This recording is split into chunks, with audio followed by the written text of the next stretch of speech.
Okay, so hello and welcome back to a new episode.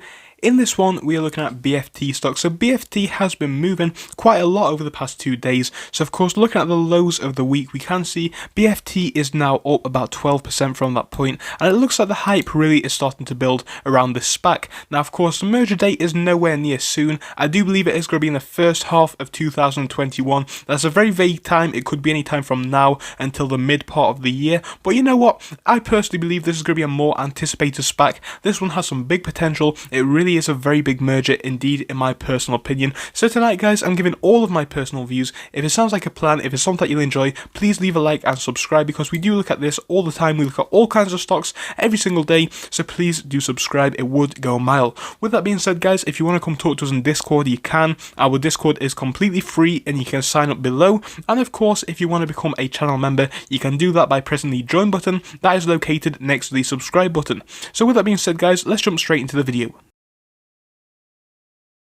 Okay, so BFT and its merger with paysafe is going to be a very highly anticipated one.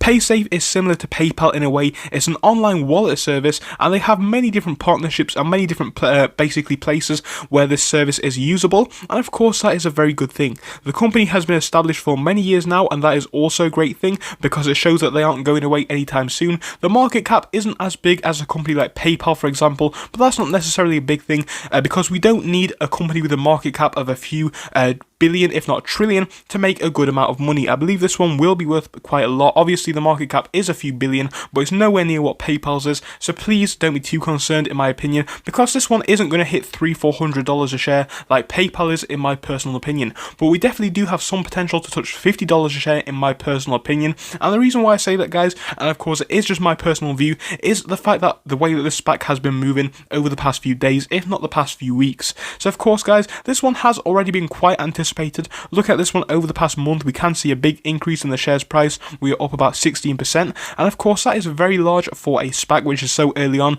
in its merger date pattern, and that is a great thing to see. Now, of course, this one definitely does have some long-term potential for a company hold as well. That is due to the fact that obviously the company has a very good fundamentals, and of course, with that being said, we're going to have a look at how it has been moving over the past few days, and of course then looking forwards into the next few days based off of that.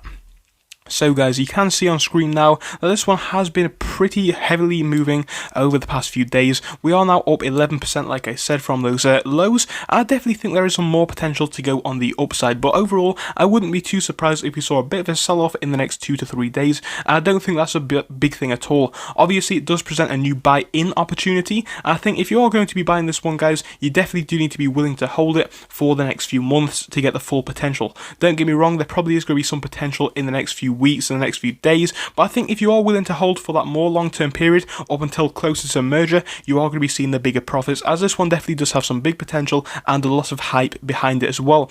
So yeah, guys, this one definitely does have some big room to get pumped, in my personal opinion. I think the next few days are going to be quite significant, as it could definitely present a new buy-in opportunity, or on the other hand, we could see this one explode to hopefully new highs in the next 2 to 3 weeks. But overall, guys, I am pretty bullish on BFT. I think it has some big potential pre-merger and post-merger. It's going to be a very big SPAC, and I think it's setting the year off on a very good note for SPACs overall. So yeah, guys, BFT, like I said, very big company. It's got a lot of potential in the SPAC world, and of course I will be updating you guys on this stock almost every single day. So if it sounds like a plan, guys, please leave a like and subscribe. But for a buy-in point, I don't think now is the worst. I think the next day or two definitely could present that sell-off, like I said. I think if that is the case, we could get a bit of a better buy-in point at a little bit of a lower price. I think that would be the best option. But overall, guys, if you are willing to hold up until the merger, I think now isn't the worst buying point. I definitely wouldn't be too concerned to buy in at this current price. So like I said, I hope you enjoyed. If you did, please do leave a like and subscribe, and I'll see you in the next one. Goodbye until then.